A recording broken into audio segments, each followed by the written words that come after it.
this works. So, I don't know how this hair worked out, but we'll see. Hi, wait. Okay, so Nijla. So I'm gonna invite Nijla now. Hi, people. How do I invite her?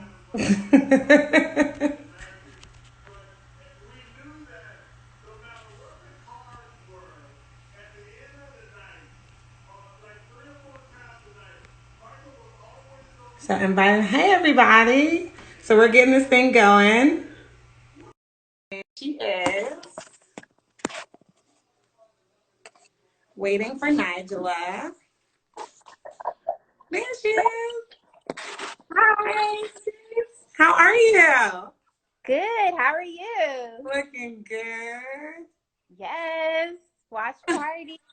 Watch party. It was so fun. It was so fun. Look, I was ready. I was very ready. You see Yes. me, okay? All Beautiful. together. Yes. And mind you, I'm glad we figured this out because I was wildly confused. I never I love you. initiated. I've never been alive. I haven't initiated an IG live. That's horrible. That's really sad. Being that I'm 21 years old, I should know these things. I I'm know, so right? young. Yes. Yes. No, but this is so exciting. Your first episode of Insecure. Everyone who's watching right now, I'm on with the great Nijla Mu'min, and we are talking about her first episode that she has directed of Insecure. Definitely not the first thing that she has done by far, but we're excited for this one because, I mean, this show is I love chaos. it. It's chaos. So okay, first things first. We've switched over from previous seasons. It's like it was Team Issa, no, we don't care about, it's Team Issa versus Team Molly this season. That's what it feels like. So where would you align yourself before we get into the craft? Whose side are you on? I'm on both of their sides because I think they both have legitimate kind of concerns about where their relationship is. And I think miscommunication is a big theme of this season. And we've seen it, in all the episodes so far that if you don't communicate properly with a loved one, with a friend, with a lover, you will end up in this situation. So I think at this point, they just have a lot of like festering kind of resentment and bitterness between them. And they haven't had that kind of sit down moment. And I think when you have like real friends, true friends, you need to have that because the longer you let it kind of simmer, the worse it's going to be when you finally address it. So I think I see Molly's perspective. She's seen Issa kind of mess up and have a messy life sometimes, and she's been a part of it and kind of saved her. And then I see Issa's side, which is like, you can be overcritical, Molly. You can kind of push people away and not give people a chance. So I think both of them are kind of picking at each other's flaws, and we see that maybe they're just tired of it, tired of those flaws that both of them have. And I hope they make it through. I They really have do. to. I know, yeah. I mean, I love them. Team Molly, Team Issa. I love Issa Rae, love Yvonne Orji. But it just, it definitely struck a chord with me because, in real life, friendships, sometimes we go through these things, but how can we grow and get through it? So, I yeah. mean, for everyone who doesn't know, Nigel and I go way back to college, to undergrad. Yes. We have Yes. been roommates. We have been roommates well, we're not roommates now in my heart. She's my forever roomie. But we My, were roommates at UC Berkeley. And even when we moved out of the dorms, we were roommates. And a lot of these scenes, a lot of these moments, we love each other to death. But a lot of these Issa versus Molly moments, I'm like, Nigel and I had that. we've Like, been there. Yeah. Like, I think when you have real friends, like, I remember some of our arguments, like, full going at it. And it's just like, but you need to have that, when you truly love someone and you care about them, sometimes you need to check each other, but in a healthy way. So I think that they're not in that healthy space yet, in terms of how they're airing their grievances. But I know that this is like really true to a lot of friendships. So it's okay, interesting to play out. when you got this, tell me the first thing you thought when you got this script and you had to bring this to life. Like what goes through your head when you're sitting there? Is it at the table read or whatever? You have this in your hands. What's the first thing you thought? Like, what do I do?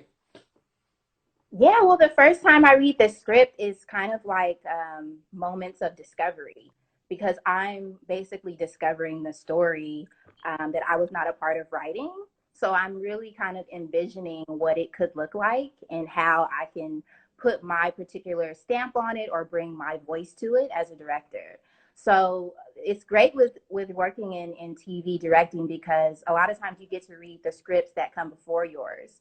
So it's kind of like you're working your way up to, what you'll be involved in. But it's like I said, it's really just a lot about discovery and about just connecting with certain moments and being like, oh, I see that in my head. This is exactly how I want to carry this out. This is the meaning that I want to bring to this scene. I want to talk to the writer. There's a lot of questions I have because I didn't write it. So the writer, awesome Laura Cottrell, wrote this episode. And so I write questions on the script. Like, what does this mean? Why is this character doing this? And when I get into prep, I ask those questions to the writer, to the showrunner, Prentice Penny, to Issa Rae, and get clarification on why, certain things are happening in the story. So it's about discovery, questions, and bringing my voice to it. And so, how does that feel for a director coming in, kind of like just parachuting into something, not just a show, not just a particular episode, but something that has just such a cultural momentum? Like, Insecure is what everyone is watching right now. It's something that brought so much good baggage with it from the previous seasons. And then you kind of jump in and you're there. How did that feel for you? Did it take some acclimation to get like in with the crew? Yes. You have to quickly adjust because the pace of TV is very fast. So you don't have a lot of time to just like, get to know everything in the normal amount of time you would want. Mm.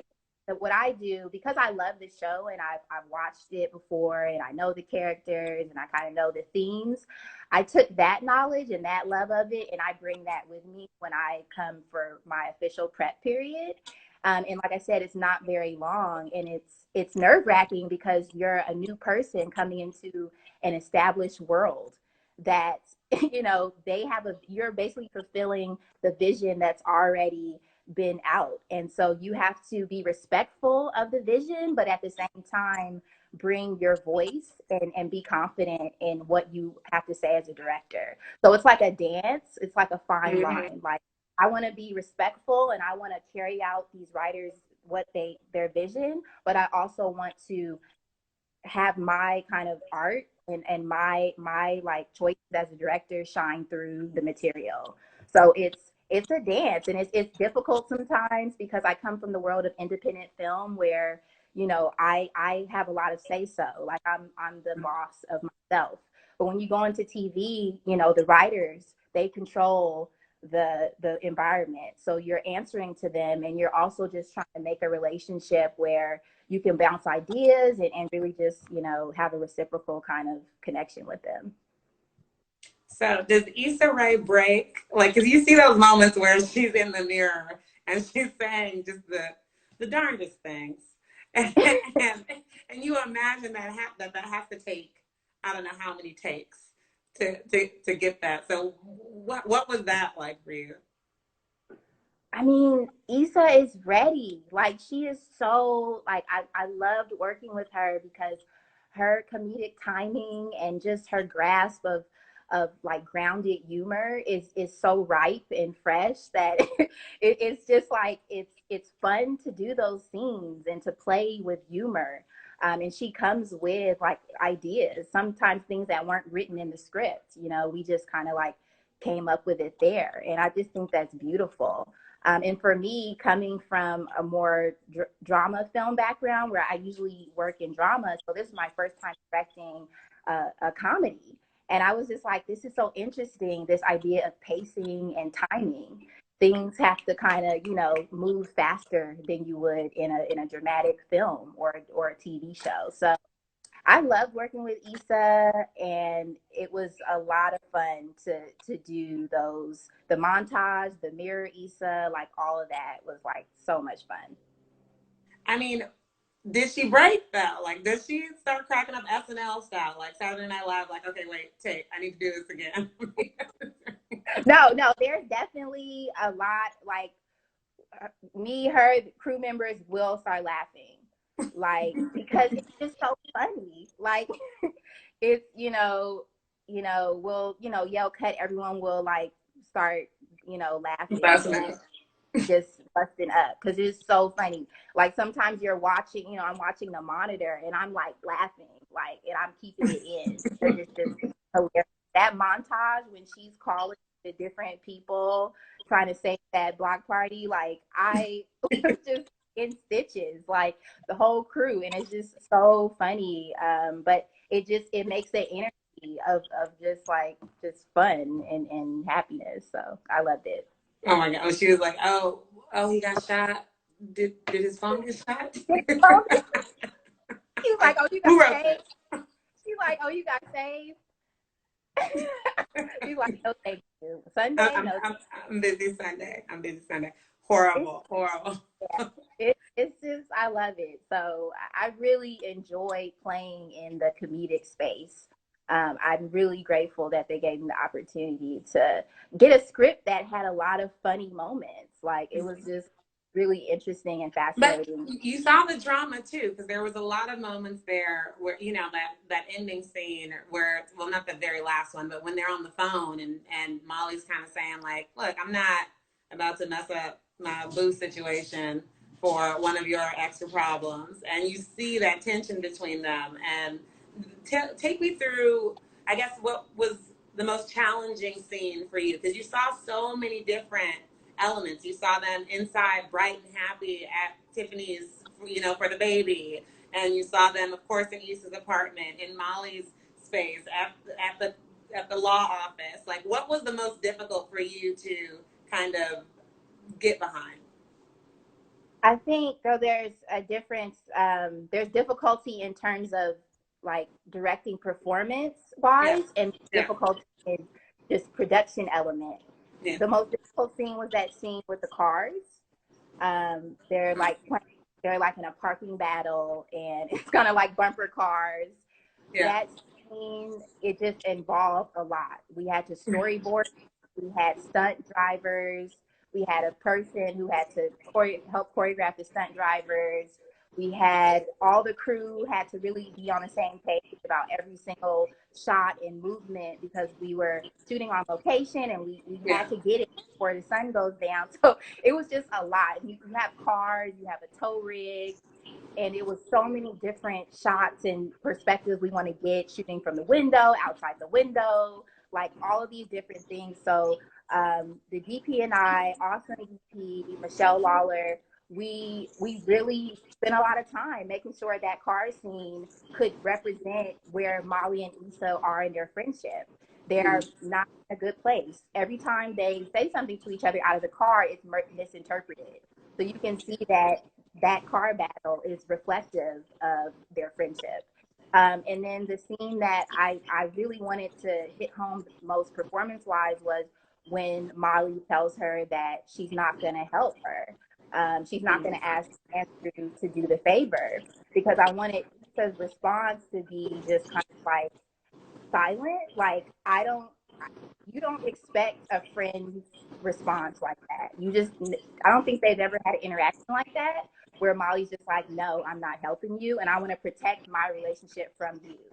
And I yeah, just think that's a really sad thing. I mean, it made me like want to tear up, but I wanted Issa's performance to be like the air is kind of knocked out of her, and she has no words, and she's yeah. just left kind of deflated. So we really went over that scene a lot. Worked with, Issa was ready to really go to that moment of like hurt, and I think it really came through. So Nice. Tell me about the baby. What is it like shooting a teeny tiny baby? I hear it can be stressful. It can be difficult. yes, it can be so stressful to work with little babies because you don't have a lot of time at all. You only have like 2 hours legally. So it's like you better get what you need to get because them babies is gone. But I loved it. I love those babies. I love the process of casting the How many babies. babies were there? How many babies were there? So they shoot twins because you can switch the babies out. And we were able to, work with some beautiful twins, and the mother was there. And we lucked out because the babies really liked our actors. So we got some really sweet moments with Tiffany with the baby, Amanda Sills, and we got the guys, Lawrence and Derek holding with the baby. So I loved it. It was I just think the whole inclusion of a baby made it so we have this kind of theme of hopefulness and, motherhood and like new beginnings. It's a very adult kind of episode where people are, and it's like things have changed now. So, yeah. Wait, so I'm going to pause really quickly to let everyone know who's watching. Send your questions now. If you have been, I haven't been paying attention because it's very interesting. But I'll start looking now. So send your questions if you have any for Nijla, and then I'll take a look in like the next couple of minutes. But, okay, going back to the guys, Lawrence, who has always been a very integral figure in the show. What is he like? There are people who, at least I think after the first season, took like a visceral, like either liking or disliking to him. The whole Team Issa, Team Lawrence, all that played out. What is that character like on screen versus the actor? Because I feel like people see him, and he even talks about this on his Instagram, to where it's just like, look, I am not just Lawrence. I know. What was it like working with him, or what was it like? What was he like on screen and off? On screen? He is such a great actor. He is just such a committed actor. So he's ready to like execute and get the best performance possible. So he has some really intense conversations about his scenes. But I love that when an actor just wants to like really get the best out of himself performance wise. And then he was also a really nice person to work with, just like a cool guy, like, had some jokes, and he's definitely not kind of like Lawrence, like we know, but he has like a great energy. And I love doing that scene with Wade, Elaine Marcus, and Jay Ellis, because it's just kind of like guys talking about things that, maybe they wouldn't say like in public. I know, it's just like, wow, like it was really candid. But they're honest about thinking about, having a daughter and what she'll have to go through. And it's funny at the same time, a little sad also. But yeah, love working with them. Yeah. What this is coming from Delon and also A Brown Girl Films. We want to know how long it took the entire shoot. So from pre-prep all the way to the end. Yes, for this episode. Prep until the end of production. Yeah. Yeah, so we have about a week or a week and a half for prep, and then we have about, I think I had 7 days of production. I was lucky. I had about 7 days of production. And then after that, you go and work on your director's cut with the editor. My editor was Daisha Broadway, who was awesome, young Black woman, love her. And we got in there. It was so fun to edit it with her. So it's not a lot of time at all. Like I said, with TV, especially if you're working on a 30-minute show, you don't have a lot of time. So you really should come prepared and just prepared to deliver and do your homework and ready to like talk to all these people in the different departments so that your episode comes out the way you want it. What's something that people would be surprised to know about directing a TV show? Something that is just, it's not the portrait of what you see a director would do, but give me a little tidbit of what the actual day in the life is. I think the real truth is every TV director wants to make their day. So you hear this term a lot, make your day. nobody wants to kind of get their production shut down and they didn't finish. It's a really sad, not a good feeling, you know, when you run over time and you didn't get what you wanted. And so when I worked also on the show Queen Sugar, it was a lot about how can I just make my day? Like that is always in your head. And it causes a lot of stress because you're always like worried, like, are we gonna make it? And so I think TV's fun. We love these shows, but for the director, a lot of times we have some stress in terms of like if we're gonna make it and what the repercussions will be if we don't make the day. And so I just really think it's important to know like how hard we work in order to cram all these scenes into a short shoot. You know, like when I see pictures of myself on set, like I look so frazzled sometimes because it's like I'm just like trying to think. But we had an amazing assistant director who he was able to really keep us on time, and everything was, you know, it worked out. But that's a behind the scenes thing, making your day. It's a big deal. I have seen you frazzled in the worst ways, Nijla. So I'm sure you can do Yeah, and it's it. like people look at me and they're like, "You're so calm." Several people have said on sets, like, "You seem so calm and cute and sweet." And I'm just like, you know, inside, like, I am battling a war with myself, trying to like keep this, you know, keep my facade of, you know, confidence going. But you know, hey, you do what you have to do. Love it, love it, love it. And so I'm looking this is coming from someone, the difference between Jen, your film, your award-winning film that you made, the difference it felt making that versus going on to a set like Insecure. I think you talked about a little bit, the TV shows are very different, but that was like from beginning to end, Jen was all you, and this is something that you're just popping right into. What would you say is like one of the major things that stuck out to you that was completely different?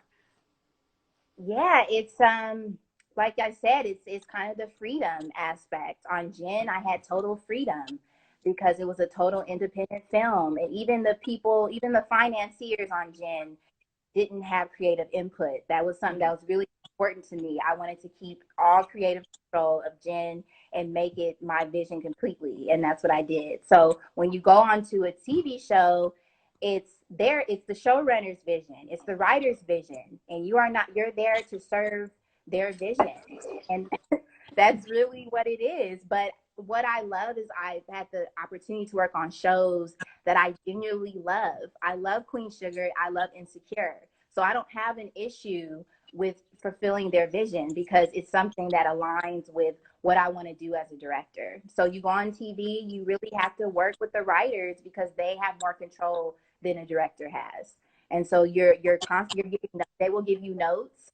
They will, you know, you have a meeting with the writer. Will they tell you the tone of the scenes, how they want the tone, how they want to envision things, and you'll have to really kind of like have a balance between what you bring to it and what they want. So the freedom of like you just an independent director doing what they want, you don't have that in TV.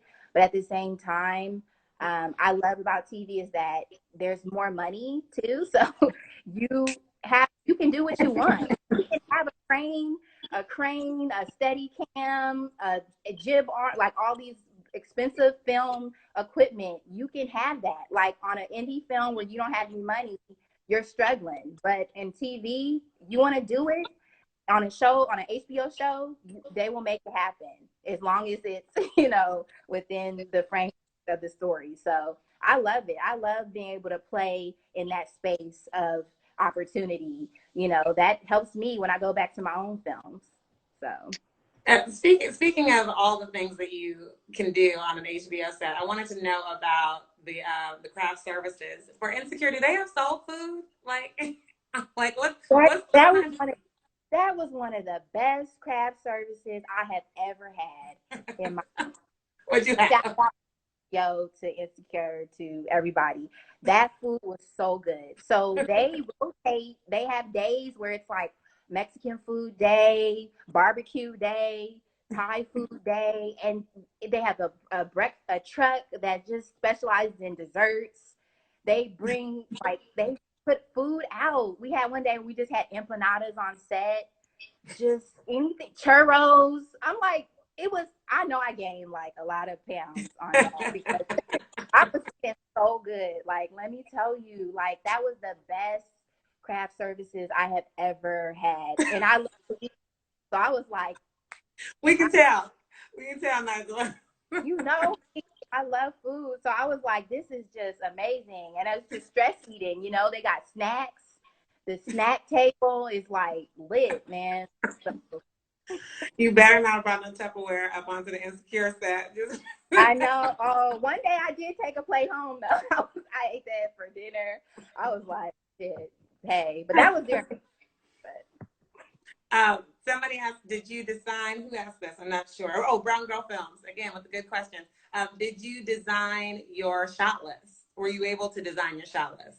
Yes, I was, and I'm so grateful. I was had like total kind of control over my shot list and the visual design, the framing. I worked closely with the DP Michelle Lawler, and we really kind of looked at each scene. We talked about the blocking and kind of where we want to place the camera, camera placement, and it was awesome. Yeah, it was a lot of freedom when it came to your shots. Nobody was questioning really, oh, why are you doing that shot? And I think that's the beauty of a show like Insecure, a show like Queen Sugar. They really want their directors to come and bring a vision. And nobody's trying to tell you, you might have to justify why you're doing something if it's like a bigger kind of endeavor.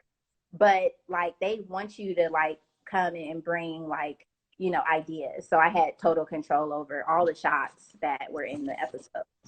Oh, cool. You have to forgive my dryer that keeps going on. Quarantine, girl. No, so I wanted to switch to that really quickly. How has it been? Thank God this episode and Insecure, for all of us was shot and done before the world went to complete crap. Um, so it's giving everyone so much just relief to be able to watch something that actually isn't in someone's home with their dryer going off in the back and is so well done. But what has it been like for you? What has the quarantine been like for you as a director in Hollywood? You are, pretty much on hold like everyone else there, but how have you been managing?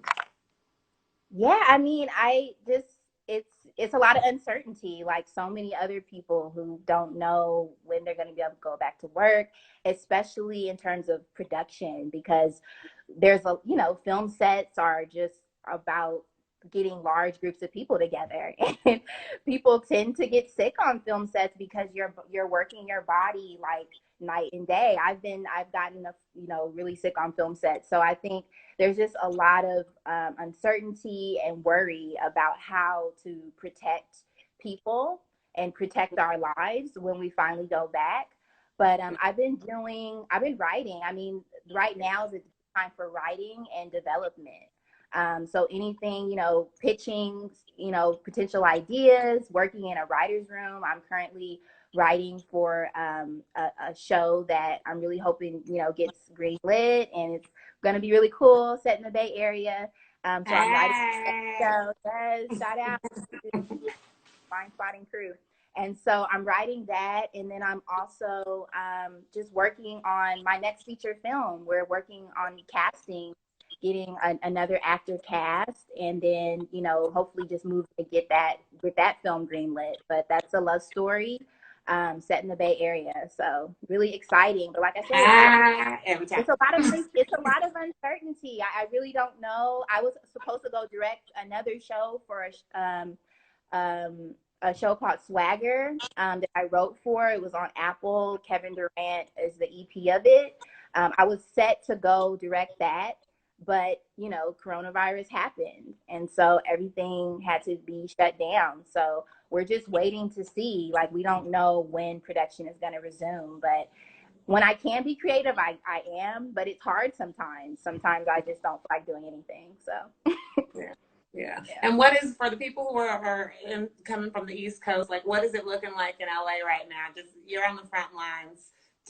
Tell us, not really, but you're there. Tell us what that whole vibe is. Is there any kind of anything about when the industry would be coming back, or when?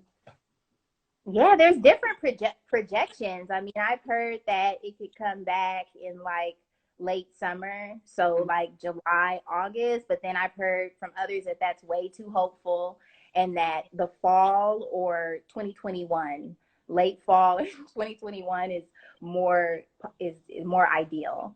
So Yeah. it's like you don't really know who to really kind of who what's the truth when it comes to that, because no one knows. I think the situation with the virus is really going to determine like what we're able to do. But I would love to get back out there to make my second feature film. I just can't wait to do it. But, you know, we just have to wait and see what happens. Hopefully something will happen soon. But we'll see. Okay. But people want me to get back to Insecure. I wanted to ask you just personally, who would you be in the cast on Insecure? Like, if you had to be someone. If I had to be someone, I would be Issa. We Yes, you have would. so much fun. Yeah, like she has, and she all her boos, like she has some cute guys, like yeah. So yeah, That's I would. that was one of my questions about Insecure, in that I love it. It's one of my favorite shows, but I have heard very different things from what's portrayed of dating on Insecure versus Oh, what you the know how LA, reality of dating in LA is like. LA, it's hard. And you used to live here. I know you was booed up, but it is hard here. I don't even know the words to say how hard it can be finding a person here. Um, so that's why I watch this show, because I'm like, wow, this gives me hope. You know, Yeah. maybe I'll meet. I'll meet a. Why am I forgetting? I'll meet Nathan, or I'll meet a Lawrence. Okay. Um, but it's interesting Anybody because but a Dro. Meet anybody huh? but a Dro. Okay. So Oh meet anybody yeah, but a Dro. I know I can't do the open marriage, but you know, no disrespect to those who do it, but Okay. I can't. But it's interesting because there's situations that happen in the show that I could definitely relate to. I had a, the whole ghosting episode. You know, like, oh, that's real. That's real. That ghosting, I didn't know till it happened to me. I was like, wow. I was thinking back to the episode, like that Yeah. is a real thing here. So I can relate a lot to what happens to these characters, but sometimes I'm like, yeah, it is pretty difficult. I'm like, where did they find these beautiful people? But yeah, they're out there somewhere. We're gonna have to go back through these messages, by the way, because I see some seemingly available people raising their hands. So you might need Okay, to hey, because shoot. virtually. You have to virtually meet them right now. Sorry, there will be no Corona booze going on for my Oh, Nigel. no, social distancing. You know how that works. So you talked a little bit about what's next. Is there another show that you would love, kind of just parachuting in and directing? I would love to. Actually, it's a show that just went off, Little Fires Everywhere. And I Oh, don't know girl, how it's never going to come back girl, because it was based on a book. You watch the show too? That's yes. a great show. I was like, this show is everything that I'm interested in: motherhood, race, teens, It was so sex, everything. much. It was It was great. so much. It was, No it, spoilers or anything like that. But I was just like, Lord. And there, it was so much wrong on like, I hate to sound like this, but on many sides, mostly on one side. But but there was like issues everywhere, so it was so complicated and so complicated. And it was like nobody was the hero. no. Everybody had a flaw. And that's what I love. I do this in my films too. I don't present just types, the perfect person and the bad person. We're all flawed people and we make mistakes. So I sympathize with Elena sometimes. I sympathize, Mia. Sometimes I didn't like both of them. I didn't like the Yes. daughter was like, stop. Like, but I love that. I just think it's so important to have complicated representations, especially of Black women and women, because we're not just a one-dimensional, like we're people. We make mistakes. So I want to get on a show like that. Like I want to get on a show that presents complicated family dynamics. Also, like there's a show on Hulu called Rami about this Egyptian Muslim family. I really like Rami. And yeah, those are Insecure. I need to up my TV game because I think I need to watch more. Yeah. I love it. I love it. I love it. Wait, we have another question that just came in. Are Issa and Lawrence getting back together? That's the question. Amaya has the one that everyone wants to know. I can't. I'm signed an NDA. Can't. I was kidding. But yeah, I can't even. You're not just kidding. Yeah, I can't even speak to that. I really can't. But it definitely seems that they're reevaluating the feelings they have for each other. And I think Condola's question to him the episode before mine, like, if she didn't cheat, would you guys still be together? Which probably they would be. He was, if you look back, he was ready to propose to her if that didn't happen. So I think you don't just lose the love of your life. You don't just lose the love for them. You always feel it, even if they fucked up. Sorry, even if they messed up. Sorry. Don't worry. This is my account, not People Magazine's. Yeah. Because you will. I see how it rolls out. But you saw Nathan called her in he's like popping back up. So you never know who's gonna Originally, were you on Team Issa or Team Lawrence?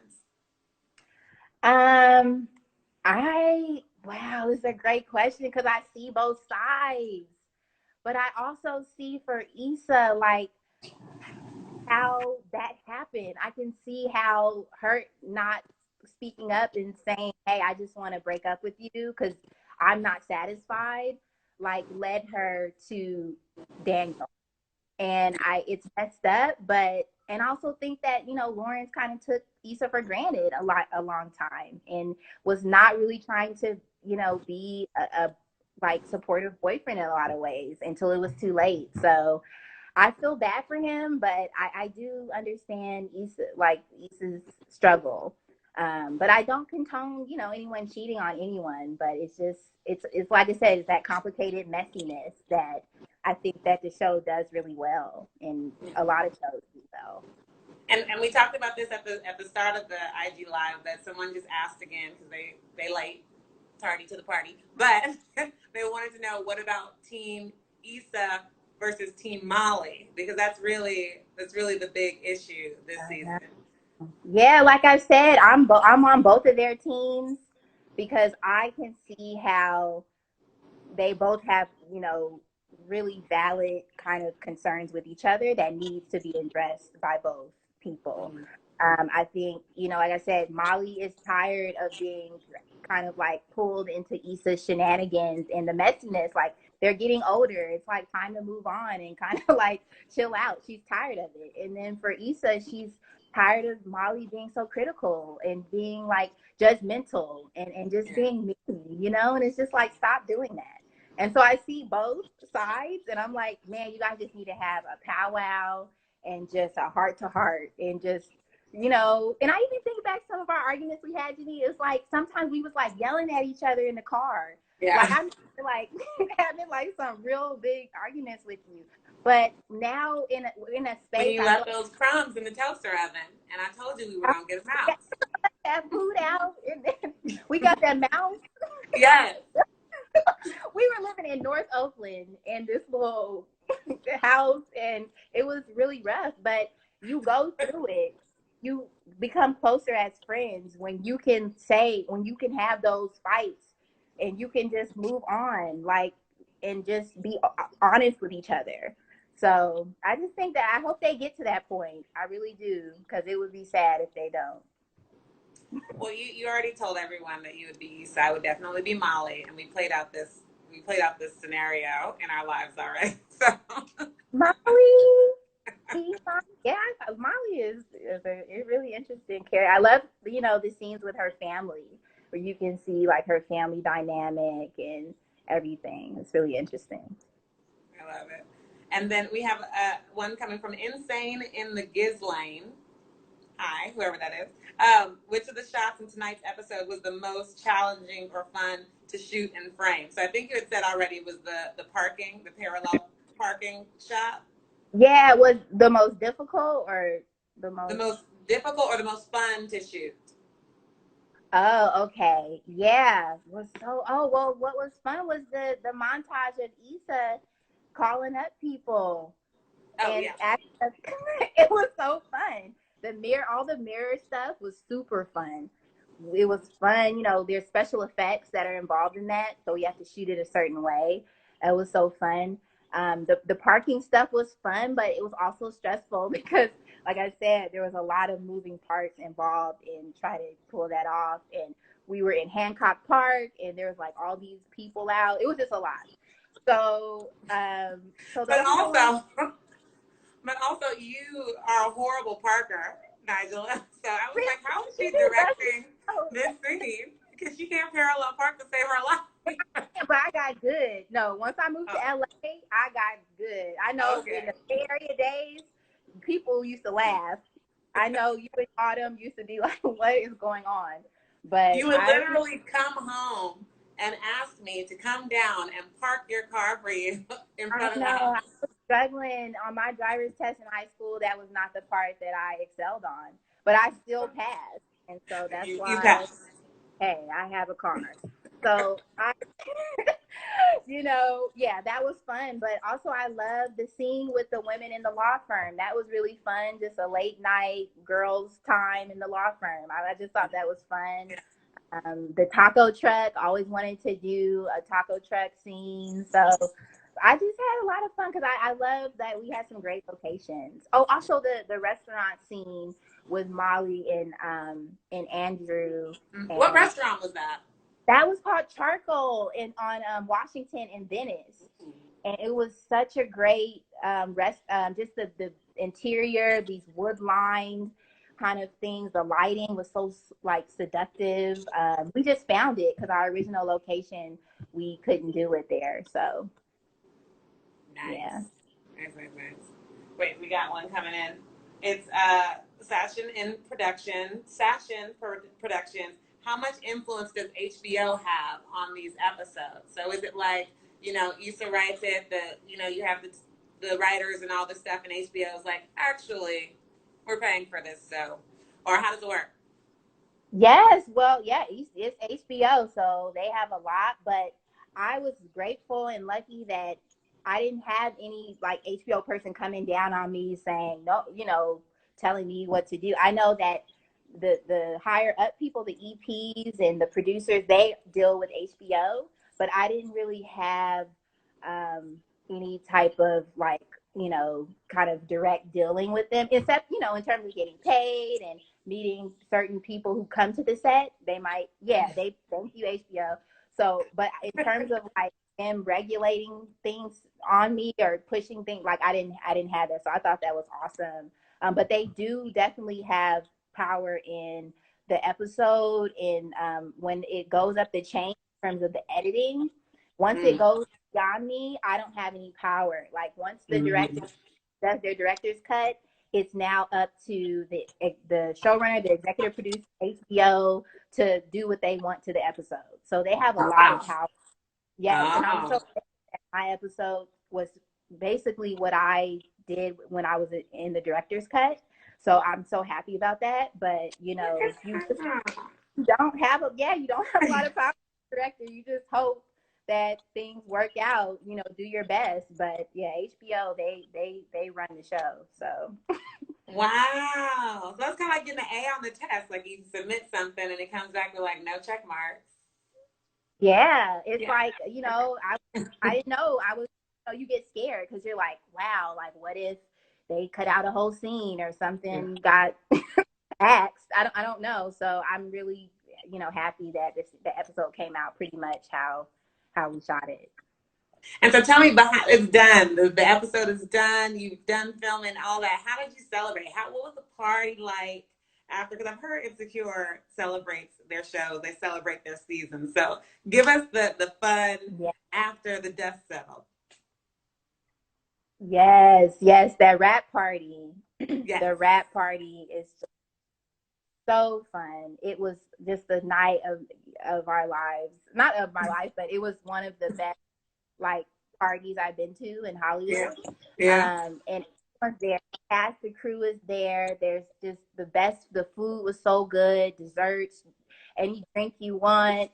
A photo booth, like the DJ was popping. Like it was so fun. So I was so grateful to have that, because sometimes when you're on set, you're so stressed out and you're so like tired, and then the last day of the shoot, like you're like, wow, did I do it good? Like you're doubting yourself and all this kind of like paranoia.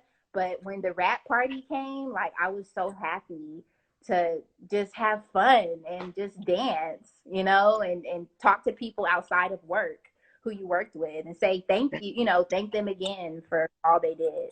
So it was, get to the rap party. If you direct the show, like like just look toward the rap party as like your incentive to like, finish and get to the finish line. So Who's the best dancer on the cast? Who's the best dancer on the cast?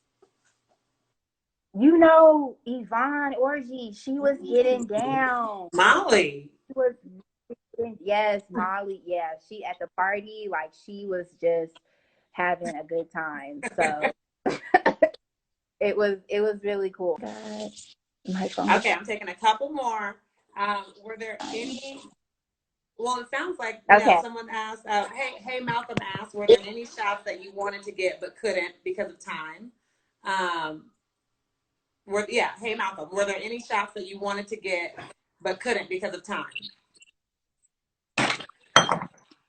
you busting up the joint because of time. Huh? I figured, what are you doing? Busting up your house, dropping stuff. I know my phone. I had to plug in my phone. I had to plug in my phone. But basically, I got most of the coverage that I wanted to get. I got most of the shots that I wanted to get. I can't say that there was like that I was like just missed out on specific shots that I wanted to get. I think what I like to do is like I make the priority. Like there's certain shots and coverage that we have to get in order for the episode to be complete. And so I work with the assistant director and the DP to be and the showrunner, whoever's there, to make sure we get that, so the scene can function correctly. So that's what I kind of aim to do when I direct a scene. But there wasn't, I'm really grateful. I got most of the stuff I wanted. Nice. And then just looking forward, like you were saying that you directed, but you didn't write an episode. What is something that you would write? Because you're an amazing writer. So what's something in the future that you would write for Insecure? What's a scenario? What's a scene? What's a moment that if Nijla had her say, if she could put your stamp on, not your directorial stamp, but your editorial stamp on an episode, what would you do? Wow. Oh, this is sad, but I think I would explore. I know this is gonna be sad, but this just came to me. When you lose someone who was like a good friend or a lover to you, like when you lose them, when they pass away, this is something that I've had experienced, and it's something that I still work through with this person. Like, wow, like I had some really beautiful moments with this person, and they're no longer alive. And so I think sometimes, I want to explore that. I will explore kind of that loss of a person who you loved and who you felt love for, and how to do that. I know it's a comedy, but sometimes that does happen, and Yeah. kind of like the emotions you have to work through in a situation like that. So Well, yeah. you cannot kill off Lawrence. You cannot kill off Lawrence. That would be an uproar. No, no, no. I don't think that, this will ever happen probably in the show, but I've been, thinking about kind of like what happens when someone is just not even that they pass away, but they're just not in your life anymore in Yeah. any way. Like Yeah. even if they ghosted you and they disappear and you had such an intense connection with them or whatever, and you just never saw them again. I just think that's rife with a lot of tension and emotions that you can explore. Oh, it almost reminded me of, well, it was kind of that first season where you thought Lawrence was going to be gone for a while, and you had that montage of Issa, and they were supposed to get married, and they had a baby. Do you remember that? And it was like she was envisioning this, but she just knew the Yes, relationship. That was like, ugh. Because everyone goes I through that when they love have those that. breakups where it's like, but what could have been? What should have been? What could have been? What could have been? And I know I've been in that situation where I sometimes now think of people who I was in a relationship with, and I'm like, wow, what if this didn't happen? What if we were still together? And so, like, I'm just, sometimes you have to get, parse through those types of emotions and look at A that. couple, a couple of non sequiturs. What are you doing to your hair? Because it looks amazing. And somebody else wants to know the secret to your apple pie. Oh wow, yeah, my hair is like about to get poofed out in like 2 seconds. So my Girl. hair, I have a twist out. Yeah, yeah, natural hair. I have a twist out, so I wash it, blow dry it, then twist it, put some product on it, and take it out. And that's what my little go-to that I do. No, not some product. What product? I use Cantu, Okay. like twisting gel and some Blue Magic. I know that old school Blue Blue Magic, but Magic. hey, it works. Hey, it works. My Oh hairstylist my told me to use it, so God. I'm like, whatever. I haven't Blue heard Blue Magic, Magic in a and then I long use. time. I know My it's grandmama so uses bad. I Blue know, Magic. like I know it's a historical product, but it definitely hey, it's what it is. I And try, then I did my hair, it was looking messed up before I did my hair. So we I did quarantine it. cute, girl. We quarantine cute. We You got know this. how it We is. got Yeah. this. And I then the love your secret hair thing. too. Thank you. I was going for an Issa situation because she does so much with like her natural texture Oh, hair. Issa, oh, Like that is I a know, story. They should just do a thing on her hair. Just a show. girl, girl. It's like you watch the episode, and you can see like they add pieces here and there, but even when they just use like just her hair, and they keep it in its natural state and have all these like amazing like designs and like styles. I was going for that a little bit. Yeah, You saw you me had earlier when I it. didn't have no Yes, makeup her. on. Yeah, me too. I was like, this is gonna be a turnaround here. But her What's the hairstylist is change up? amazing. Yeah, her hairstylist is amazing. Felicia Leatherwood. She did my hair once, and it was Yeah. really great. So Dope, dope, awesome. dope. And then somebody asked for the secret to your apple pie. Ooh, busting up the joint myself. Somebody asked for the secret to your apple pie. The secret, I cannot give away my secret. Um, She's really good at all I apple can pie. For say everyone who is doesn't know that, she makes the best apple pie. So that's why yes. someone who knows I her is make asking I this. make really great apple pies, and I actually made some during this quarantine with nobody to eat them, so they're still in my refrigerator collecting, freezer burn, which is so sad. Nobody, hey, I don't know what to do with them. So I make great apple pies. I don't know really. Yeah, there's a secret that makes mine not too sweet. Because I think sometimes with apple pie, it'll just be too sweet, and you can't get the taste of the apple, of the Granny Smith apple, and it tastes fake. And so I really just try to make it like just some tart, but sweet too. So that's, you know, what I try to do.